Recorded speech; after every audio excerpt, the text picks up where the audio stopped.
So David, the FRC finalised their amendments to FRS 102 earlier this year.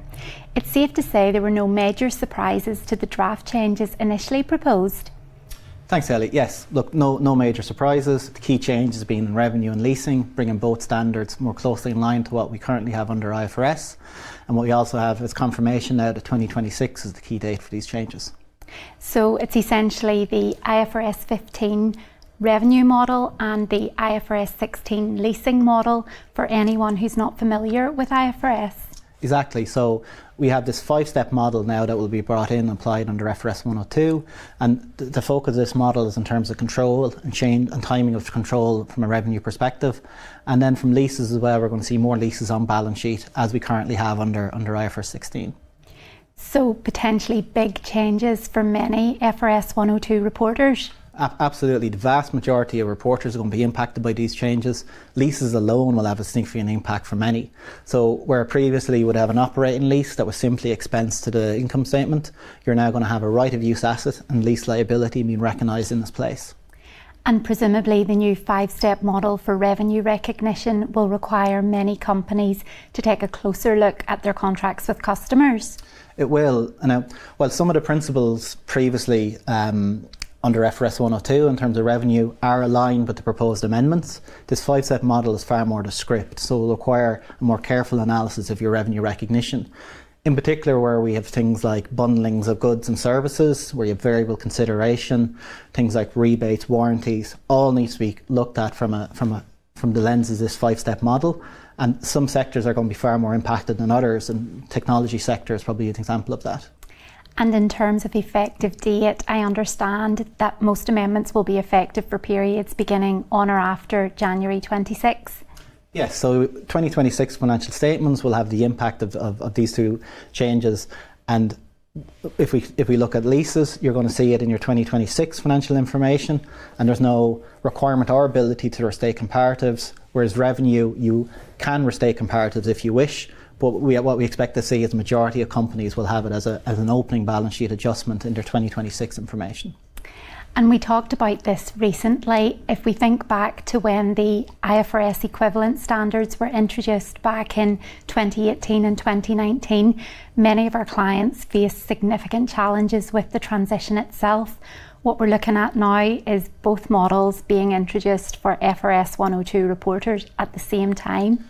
Yeah, look, exactly. And that's going to create challenges. And I think the key message here to clients is just not to underestimate what's involved in these projects, or to underestimate the impact on your financial information and your actual wider business. That's exactly it. The impact goes beyond the financial statements. Clients will have to think about other areas of their business, other information, key reporting metrics. Yeah, so KPIs, if you think of revenue, EBITDA, net debt, are all likely impacted. And then if you consider, these are often included in banking covenants, they might be included in long-term incentive arrangements, so this needs to be considered. You then also need to start factoring these into your budgets and forecasts, ensure there's consistency going forward, and even taking a further step out as well. Does our systems currently capture the information we need? And what we see is a lot of clients having to invest in leasing tools. There's definitely a lot to consider, and I suppose in some ways for us as advisors, we have the benefit of hindsight. We've been there before with our IFRS clients. With that in mind, is there anything today that you know that you wish you'd known back then? Yeah, there's probably quite a bit. I know today I wish I knew back then. But look, when it comes to any complex standard, there's always some practical learnings that come out of it, and we do have that benefit now.